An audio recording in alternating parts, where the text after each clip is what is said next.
I remember I was playing basketball and like out here with my friend, and he was just so much more faster than me, and I just really couldn't do anything. Our son, Charlie Smart, was diagnosed on December 2nd, 2017. I'm crying, I'm sorry. December 2nd, 2017, and our initial diagnosis was acute lymphoblastic leukemia.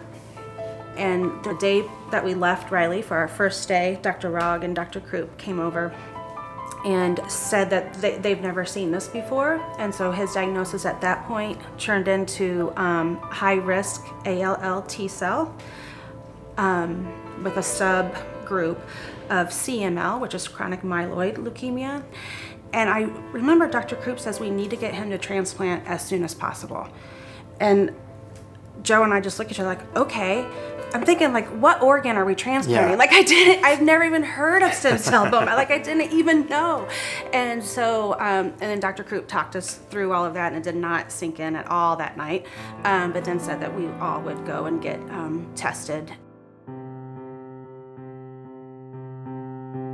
The day I found out, I was extremely excited. I was jumping like up and down. I was so happy, and it was just like, I was just so happy because I didn't think it was gonna be me, and I was told it was like a 10 out of 10 match, so that made me even more happy, and I was just really proud, and like, I feel like it was meant to be.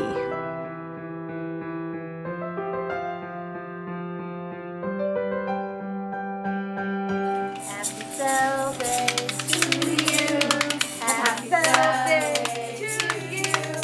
Happy cell day. Happy cell day. Happy cell day to you. Hey Charlie, I don't know if you remember, we talked about before, the cells will run in over the course of about 4 to 6 hours. Based on the math, it's going to be between 5.5 and 6 probably, but it usually doesn't always line up perfectly, so it'll be a sizable amount of time. Any questions you have for us now? Okay. I do remember that moment that it all started, and just, you know, thinking in my head, this is day 0 and moment 0, and okay, here we go. Now we move forward, and it all started with the great team around us.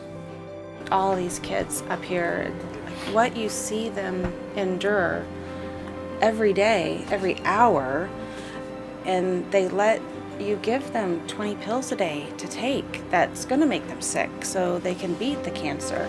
And it just puts everything into perspective. And they're kids, and they're missing out on a section of their lives while they're battling this. And it's just really unbelievable.